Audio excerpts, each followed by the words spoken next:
नमस्कार दोस्तों, आपके अपने चैनल स्टडी विद सुमन में आपका बहुत बहुत स्वागत है। आज की इस वीडियो में हम लोग हिंदी का बहुत ही महत्वपूर्ण टॉपिक भक्ति काल, जिसमें हम लोग राम भक्ति काव्य के महत्वपूर्ण बिंदुओं को देखेंगे, जिसमें हम लोग राम काव्य का अर्थ एवं उत्पत्ति, राम भक्ति काव्य का विकास, प्रमुख प्रवृत्तियाँ और विविध संप्रदाय जो हुए हैं राम भक्ति काव्य में, और राम भक्ति शाखा के प्रमुख क्रमवार कवियों को हम लोग देखेंगे, और साथ ही साथ राम भक्ति काव्य की जो प्रमुख रचनाएं हैं उनको भी हम लोग देखेंगे। तो चलिए वीडियो शुरू करते हैं। सबसे पहले हम लोग राम काव्य का अर्थ एवं उसकी उत्पत्ति देख लेते हैं। उसके पहले आपको बता दें कि भक्ति काल को हिंदी साहित्य का स्वर्ण युग माना जाता है। इसके पहले भी मैंने वीडियो में बताया है। आदिकाल का समय जो है वो 1050 से 1375 ईस्वी, और भक्ति काल का समय 1375 से 1700 ईस्वी। ये आचार्य रामचंद्र शुक्ल द्वारा जो काल विभाजन है उसकी बात की गई है। और भक्ति काल के आप लोग को पता है दो भेद होते हैं, निर्गुण भक्ति और सगुण भक्ति। आज हम लोग सगुण भक्ति में राम काव्य को देखेंगे, कृष्ण काव्य को हम लोग बाद में देख लेंगे। तो राम काव्य का जो अर्थ एवं उत्पत्ति है उसको हम लोग देख लेते हैं, क्योंकि उससे बहुत सारे प्रश्न बनते हैं। आप लोग देख सकते हैं कि सगुण भक्ति की एक शाखा है, मैंने पहले ही बताया। फिर है कि राम को आधार बनाकर काव्य की इसमें रचना की गई है। वाल्मीकि द्वारा रचित रामायण जो है वही राम काव्य का मूल स्रोत है। जैसे कि रामायण को राम कथा का आदि काव्य भी माना जाता है, ऐसे भी प्रश्न बन चुका है। आगे है कि बौद्ध जातक कथाओं में राम कथा दशरथ जातक और अनामर्त जातक में मिलती है, ऐसे भी प्रश्न बन चुका है। आगे आप लोग देख सकते हैं अपभ्रंश की जैन धर्म से संबंधित रचनाओं में पयुमचर्यु, राम बंदोदरी संवाद, हनुमान चरित्र, हनुमत चरित्र आदि रचनाओं में भी राम की चर्चा की गई है। यानी कि राम काव्य की जो रामचंद्र शुक्ल जी ने जो काल विभाजन किया है भक्ति काल का 1375 से 1700 ईस्वी तक, उसके पहले भी अपभ्रंश रचनाओं में और जैन धर्म की रचनाओं में, बौद्ध जातक कथाओं में भी राम की चर्चा की गई है। आगे है कि जैन रचनाओं में राम के आदर्श रूप के स्थान पर राम की एक सामान्य मानव के रूप में चर्चा की गई है। प्रश्न बन सकता है कि सामान्य मानव के रूप में चर्चा किसमें की गई है, तो जैन रचनाओं में की गई है। आगे आप लोग देख सकते हैं राम भक्ति काव्य का विकास। राम भक्ति धारा की जो शुरुआत हुई वो श्री रामानुजाचार्य और उनके श्री संप्रदाय से हुई। यानी कि रामानुजाचार्य जी ने श्री संप्रदाय की स्थापना की थी। प्रश्न ऐसे भी बनता है। परंतु रामानुजाचार्य जी ने भी शंकराचार्य की तरह, यानी कि जो शंकराचार्य थे वो रामानुजाचार्य के पूर्ववर्ती थे, जिन्होंने शंकराचार्य जी ने अद्वैतवाद की स्थापना की थी, ऐसे भी प्रश्न बना है। तो उन्होंने रामानुजाचार्य ने शंकराचार्य की तरह ही भक्ति को मात्र ब्राह्मणों के लिए ही सीमित रखा। आगे आप लोग देख सकते हैं राघवानंद जी ने पहली बार राम को बैकुंठ धाम से उतार कर अवतार लीला के प्रेम में कसा। किसने कसा? राघवानंद जी ने। फिर है राघवानंद के शिष्य रामानंद जी ने रामानुज के विपरीत, जो रामानुज ने जिन्होंने भक्ति को मात्र ब्राह्मणों के लिए सीमित रखा था, उसके विपरीत भक्ति को सर्वसुलभ बनाया। यानी कि कहने का मतलब है कि रामानंद जी ने ही भक्ति के द्वार को सभी के लिए खोल दिया। अगर क्रम लगाने के लिए आता है तो सबसे पहले शंकराचार्य, फिर रामानुजाचार्य, उसके बाद राघवानंद, फिर रामानंद, ऐसे क्रम लगाने के लिए भी प्रश्न बनता है, तो इसे भी आप लोग ध्यान रखेंगे। फिर आगे हम लोग देख लेते हैं। आगे आप लोग देख सकते हैं राम भक्ति शाखा की प्रमुख प्रवृत्तियाँ, जिसमें पहला है राम का स्वरूप, दूसरा है भक्ति का स्वरूप, समन्वयवादी प्रवृत्ति, नारी विषयक दृष्टिकोण, रस योजना, भाषा विभिन्नता, अलंकार विधान। कहने का मतलब है कि जितना जो काल विभाजन किया गया है आचार्य रामचंद्र शुक्ल जी द्वारा, वीर गाथा काल, भक्ति काल, रीति काल और गद्य काल, तो ये जो विभाजन हुआ है उसकी हर काल विभाजन की एक अलग प्रवृत्ति है। और जो मान लीजिए भक्ति काल में निर्गुण भक्ति, फिर सगुण भक्ति, सगुण भक्ति में मान लीजिए कृष्ण काव्य धारा जो है उसमें कृष्ण के चरित्र को दिखाया गया है, कृष्ण को आधार बना के रचनाएं की गई हैं। उसी तरह राम भक्ति शाखा में राम को आधार मानकर उस समय के कवियों ने रचनाएं की। और भक्ति का स्वरूप से क्या मतलब है, यहाँ पे आप लोग देख सकते हैं 2 नंबर पे भक्ति का स्वरूप। तो राम भक्ति शाखा के कवियों ने राम के प्रति दास्य भाव की भक्ति भावना प्रदर्शित की है अपनी रचनाओं में, क्योंकि आप लोग को पता ही होगा कि हनुमान जी भी राम जी की दास्य भाव से ही भक्ति करते थे। वे स्वयं को, हनुमान जी स्वयं को, खुद को सेवक मानते थे और भगवान राम को अपना स्वामी मानते थे।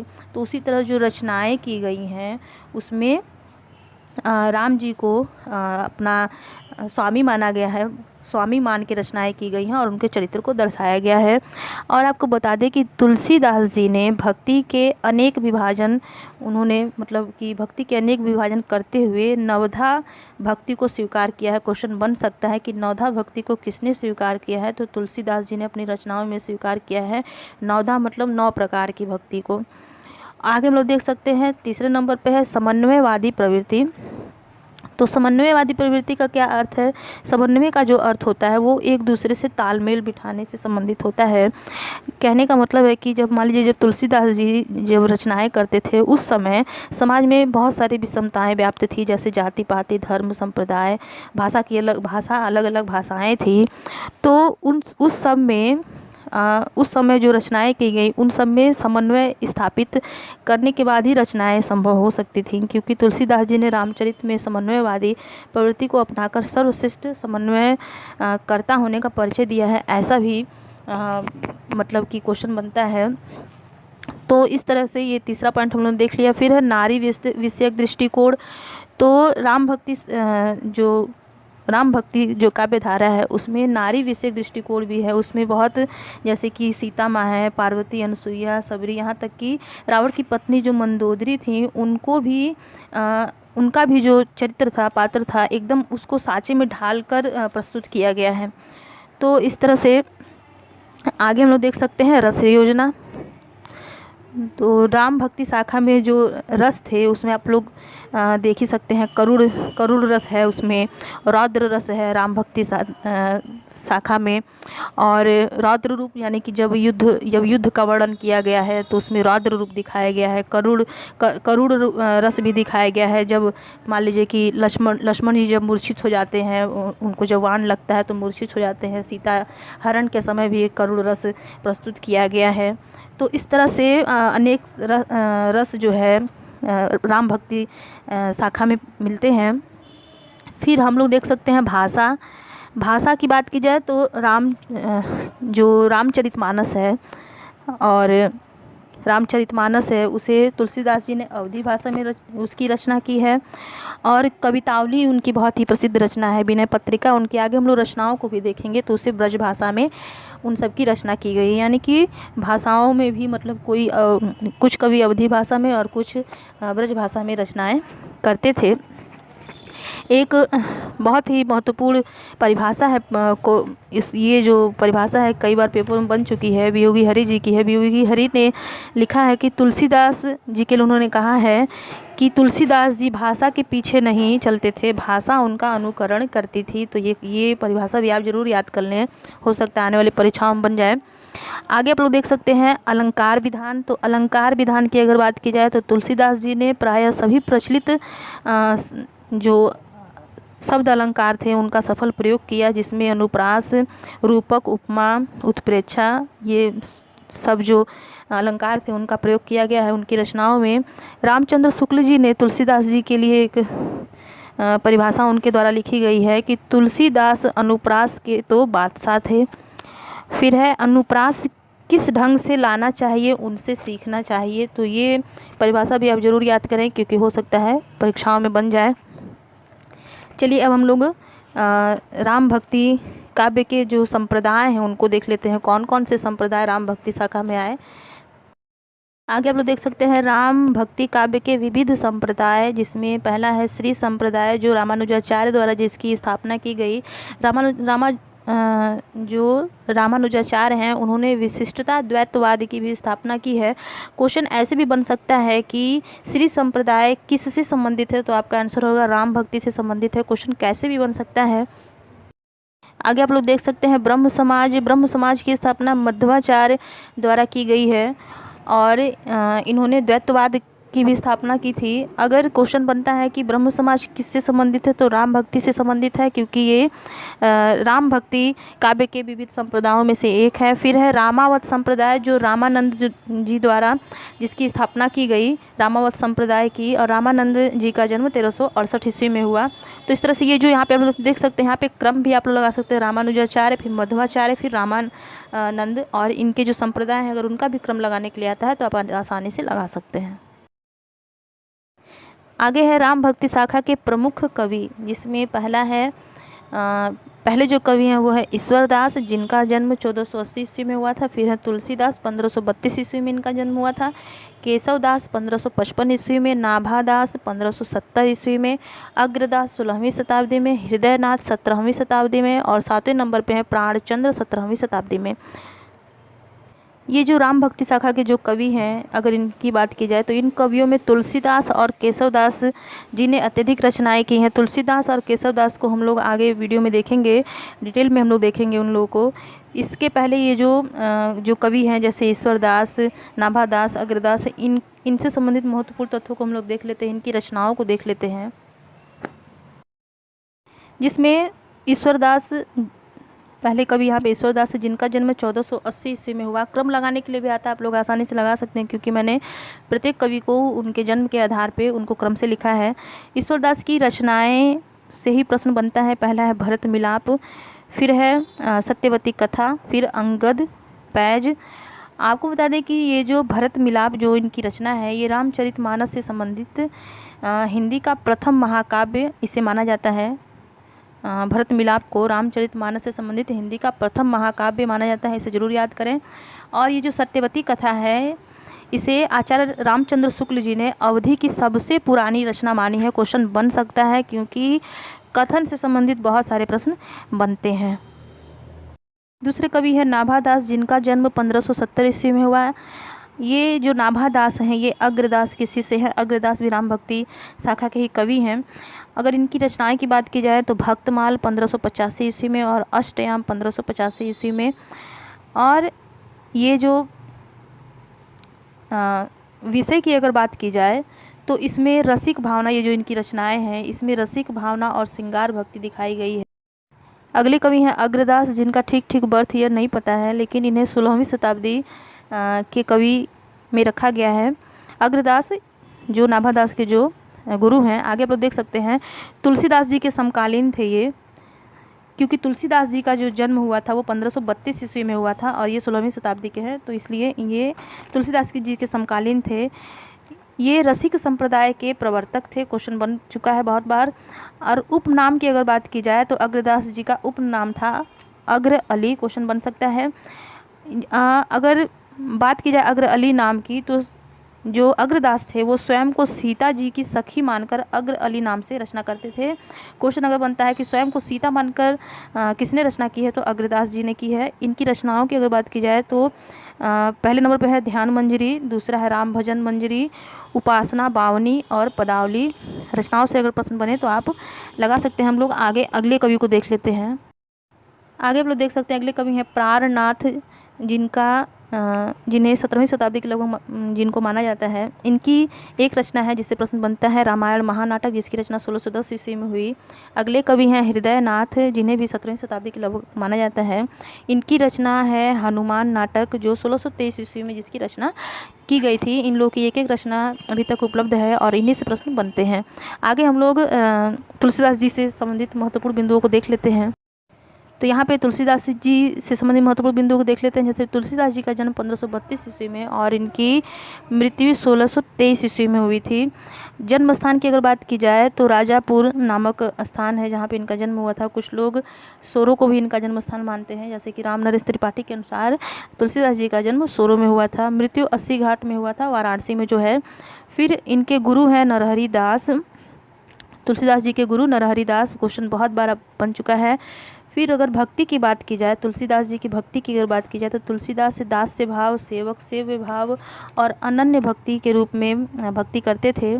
कि भक्ति के भी जो भाव होते हैं वो अलग अलग होता है। कोई दास्य भाव से भक्ति करता है, कोई माधुर्य भाव से भक्ति करता है, कोई रांत भाव से भक्ति करता है। इसी तरह एक क्वेश्चन बना था मीराबाई से संबंधित कि मीराबाई किस भाव से भक्ति करती हैं, तो उसमें मीराबाई की जो भक्ति है वो माधुर्य भाव से भक्ति है, जिसे जैसे कि श्री कृष्ण जी की उपासना जो मीराबाई करती थी वो प्रियतम या पति के रूप में करती थी, उसी तरीके से वो रचनाएँ करती थी। और ये जो एक और शब्द है रांत भाव, तो ये जो है इसमें भी ईश्वर की जो उपासना होती है वो उसे ईश्वर को अपना पति मानकर उसमें उपासना होती है, रचनाएं की जाती है। तो इस तरह से ऐसे भी प्रश्न अगर बनते हैं तो आप आसानी से लगा सकते हैं। फिर आगे देख सकते हैं तुलसीदास जी का जो क्षेत्र, तुलसीदास जी का क्षेत्र में महत्व के उपासक थे। फिर है विशिष्टाद्वैतवाद, जो रामानुजाचार्य जी द्वारा स्थापित किया गया है। विशिष्टाद्वैत जो मैंने पहले बताया था, श्री संप्रदाय भी रामानुजाचार्य द्वारा स्थापित है। उसी दार्शनिक मत से तुलसीदास जी जुड़े थे। फिर है मुगल काल का सबसे महान व्यक्ति माना, किसने माना? स्मिथ ने माना था, क्वेश्चन बन सकता है। कालिदास का वाल्मीकि कहा, नाभादास ने, ये भी बहुत बार प्रश्न बन चुका है। आगे हम लोग देख लेते हैं तुलसीदास जी की रचनाओं को, जो जैसे तुलसीदास जी की 12 प्रमाणित रचनाएं मानी गई हैं। और ये जो 12 रचनाएं हैं तुलसीदास जी की, इसे रामचंद्र शुक्ल जी के अनुसार इसे माना गया है। और ये जो रचनाएं हैं ये अलग अलग, मतलब कि 2 अलग अलग भाषाओं में है, मतलब 7 अवधी भाषा में और 6 ब्रज भाषा में रचनाएं की गई हैं। तो अवधी भाषा की जो रचनाएं हैं उन्हें हम लोग देख लेते हैं। जैसे पहली है रामचरितमानस, रामलला नहछू, जानकी मंगल, पार्वती मंगल, बैराग्य संदीपनी, रामाज्ञा प्रश्न और बरवै रामायण। इन रचनाओं में हम लोग रामचरितमानस, जिससे बहुत सारे प्रश्न बनते हैं, उनको हम लोग विस्तार से देखेंगे, और भी इन रचनाओं से जो महत्वपूर्ण बिंदु हैं उनको भी हम लोग देख लेंगे। ठीक है, आप लोग देख सकते हैं दूसरे नंबर पे है रामलला नहछू। इसमें सोहर छंद, यानी कि उत्तर भारत की जो महिलाएं जो गाती हैं सोहर, उससे उस तरीके के इसमें रचनाएं मिलती हैं। जानकी मंगल तीसरे नंबर पर देख सकते हैं। उसके अगर बात की जाए तो इसमें राम सीता का विवाह वर्णन है। इसमें जो मांगलिक अवसर पे जो गाया जाता है उसमें उन गीतों का इसमें मतलब कि स्थान है। अगर प्रश्न बने तो आप लगा सकते हैं। जानकी मंगल में राम सीता विवाह का वर्णन है। पार्वती मंगल की अगर बात की जाए तो ये एक खंड काव्य है जिसमें 90 छंदों की लघु, ये जो रचना है ये 90 छंदों की लघु कृति है। फिर है रामाज्ञा प्रश्न, छठे नंबर पर आप लोग देख सकते हैं। ये जो रचना है ये तुलसीदास जी ने अपने मित्र गंगाराम की सहायता से की थी। क्वेश्चन बन चुका है कि गंगाराम की सहायता से तुलसीदास जी ने किसकी रचना की? तो रामाज्ञा प्रश्न की रचना की थी। और बरवे रामायण की अगर बात की जाए, छठे नंबर पे आप लोग देख सकते हैं बरवे रामायण। तो इस रचना को तुलसीदास जी ने, रहीम के कहने पे, बहुत ही महान कवि हैं, रहीम के कहने पर तुलसीदास जी ने बरवे रामायण की रचना की थी। आगे हम लोग ब्रज भाषा की रचनाओं को देख लेते हैं, जिसमें ब्रज भाषा की 6 रचनाएँ हैं। जिसमें पहला है दोहावली, दूसरा गीतावली, विनय पत्रिका, श्री कृष्ण गीतावली, 5 नंबर पे है कवितावली और 6ठे नंबर पे है हनुमान बाहुक। और यहाँ पे आप लोग देख सकते हैं 6 रचनाएं, अवधि में 7 रचनाएं, तो इस तरह से तो 13 रचनाएं होती हैं। लेकिन ये जो कवितावली और हनुमान बाहुक है, इसमें कुछ विद्वान हनुमान बाहुक को कवितावली का ही अंग मानते हैं। इस तरह से ब्रज भाषा में 5 रचनाएं और अवधि में 7 रचनाएं, दोनों मिला के 12 प्रमाणित रचनाएं हैं, जो रामचंद्र शुक्ल जी द्वारा कहा गया है कि तुलसीदास जी की 12 रचनाएं हैं। क्वेश्चन बन सकता है। तुलसीदास की रचनाओं में भाषा से संबंधित बहुत सारे प्रश्न बनते हैं, यानी पूछ लिया जाता है। मान लीजिए गीतावली रचना दे दी, अगर पूछा गया किस भाषा में, अवधि में या ब्रज में, तो यहाँ कन्फ्यूजन होता है। तो इसकी एक मैंने ट्रिक बनाई है तुलसीदास जी की रचनाओं को की भाषा को याद करने का, तो वो ट्रिक आप जरूर देखें। उसका लिंक मैं डिस्क्रिप्शन बॉक्स में दे दूँगी, वहाँ से जाके आप लोग देख लें। आपको आसानी से ये जो 12 रचनाएँ हैं तुलसीदास जी की आसानी से याद हो जाएंगी। आगे हम लोग देख लेते हैं। हम लोग तुलसीदास जी की जो रचना है रामचरितमानस, जो नंबर 1 पे मैंने लिखी थी, इसकी रचना 1574 ईस्वी में की गई तुलसीदास जी द्वारा। और इसके जो 7 कांड हैं उनको देख लेते हैं। क्वेश्चन बनता है, पहला है बाल कांड, दूसरा अयोध्या कांड, तीसरा अरण्य कांड, फिर चौथे नंबर पे है किष्किंधा कांड, फिर है 6ठे नंबर पे आप लोग देख सकते हैं 5वें नंबर पे सुंदर कांड, 6ठे नंबर पे लंका कांड, और अंतिम जो कांड है वो उत्तर कांड है, जिसे ज्ञान दीप कांड भी कहते हैं। और अयोध्या कांड को जो अयोध्या कांड है, इससे संबंधित एक प्रश्न बना था कि इसमें कलयुग का वर्णन हुआ है, ये क्वेश्चन बन चुका है। रामचरितमानस से संबंधित कुछ महत्वपूर्ण बिंदु हैं, जैसे रामचरितमानस की रचना 1574 ईस्वी में की गई, ये तो मैंने पहले ही बताया था। और इसकी जो रचना तुलसीदास जी ने की वो अयोध्या में इसकी रचना की थी। इसकी रचना में 2 वर्ष 7 माह और 26 दिन का समय लगा था। और सर्वप्रथम इस रचना को तुलसीदास जी ने रसखान के समक्ष प्रस्तुत किया था, रसखान को सुनाया था। तो ये सभी प्रश्न बन सकते हैं। अगले कवि हैं केशवदास, जिनका जन्म 1555 ईस्वी में और इनकी मृत्यु 1617 ईस्वी में हुई। केशवदास जी को राम काव्य में भी महान कवि का दर्जा दिया गया है, और साथ ही साथ रीतिकाल में भी, रीतिकाल के जो कवि हैं उनमें भी इनका महत्वपूर्ण स्थान है। तो चलिए कुछ महत्वपूर्ण बिंदुओं को देख लेते हैं। जैसे केशवदास जी के पिता का नाम काशीनाथ था। इनके बड़े भाई बलभद्र मिश्र भी एक अच्छे कवि थे। आश्रयदाता केशवदास के आश्रयदाता इंद्रजीत सिंह और वीर सिंह देव थे। तुलसीदास जी ने केशवदास को प्राकृत कवि कहा और रामचंद्र शुक्ल जी ने तुलसीदास जी को कठिन काव्य का प्रेत कहा। बहुत ही महत्वपूर्ण लाइन है, कई बार बन चुकी है। फिर हिंदी का प्रथम आचार्य इन्हें माना जाता है, केशवदास को हिंदी का प्रथम आचार्य माना जाता है। फिर है इनकी रचनाओं में काव्य में अलंकार की प्रधानता रहती है और केशवदास जी ने स्वयं कहा है जैसे कि यद्यपि सुजाति सुलक्षणी सुवर्ण सरस सुवृत भूषण बिनु न विराजई कविता बनिता मित। तो कविता यानी रचनाएं जो कविता हैं और बनिता मतलब होता है ये महिला स्त्री। तो केशवदास जी कहते हैं कि श्रेष्ठ गुणी होने पर भी कविता और स्त्री यानी बनिता आभूषणों यानी अलंकारों के बिना शोभा नहीं देती। एक कविता में आभूषण की कमी अगर है तो वो कविता शोभा नहीं देती, और बनिता यानी स्त्री अगर आभूषणों के बिना है तो वो भी शोभा नहीं देती, ऐसा केशवदास जी ने कहा था। आगे हम लोग इनकी रचनाओं को देख लेते हैं। केशवदास की रचनाओं की अगर बात की जाए तो पहली रचना है रसिक प्रिया 1551 ईस्वी में। फिर है रामचंद्रिका, ये जो रामचंद्रिका जो इनकी रचना है 1601 में, ये केशवदास जी के प्रसिद्धि का आधार है। क्वेश्चन बन चुका है कि केशवदास की प्रसिद्धि का आधार कौन सी रचना है, तो रामचंद्रिका जिसकी रचना 1601 ईस्वी में की थी।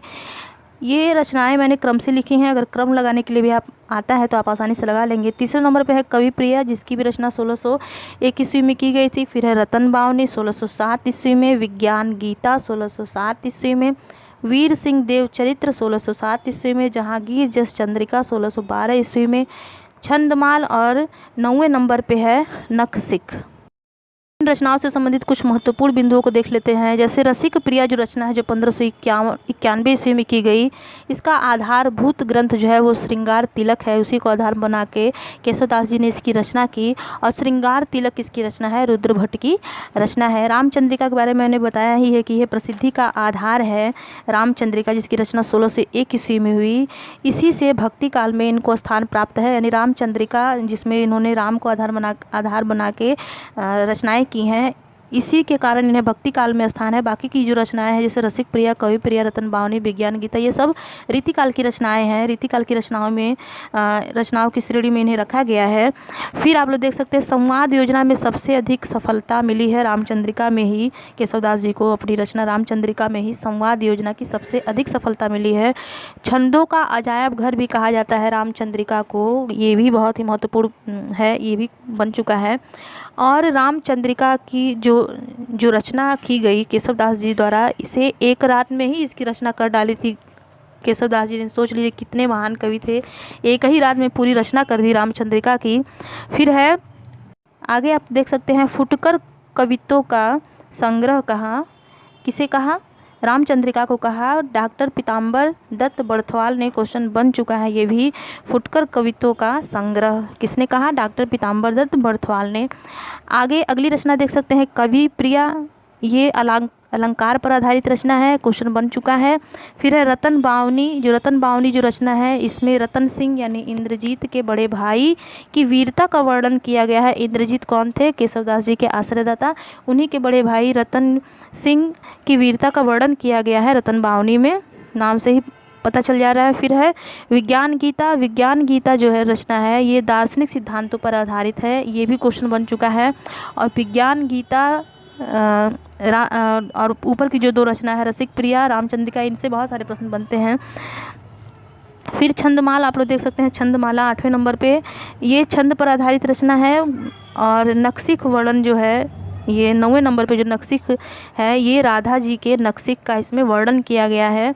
तो क्वेश्चन किसी तरह से भी बने आप आसानी से लगा लें, मेरी यही प्रार्थना है। इसीलिए मैं हर एक पॉइंट को वीडियो में अपने रखती हूँ ताकि आप आसानी से उसे समझें और आसानी से अपने पेपर में जैसे कि उन प्रश्नों का उत्तर आसानी से आप लगा सकें। तो इस तरह से आज के वीडियो में हम लोगों ने राम काव्य धारा के जितने भी कवि थे, जितने भी महत्वपूर्ण बिंदु थे, उनको देख लिया है। अगर मेरा वीडियो आपको पसंद आए तो इसे लाइक करें और जिसे इसकी ज़रूरत हो उनको शेयर भी करें। फिर मिलेंगे ऐसे उपयोगी वीडियो के साथ। धन्यवाद।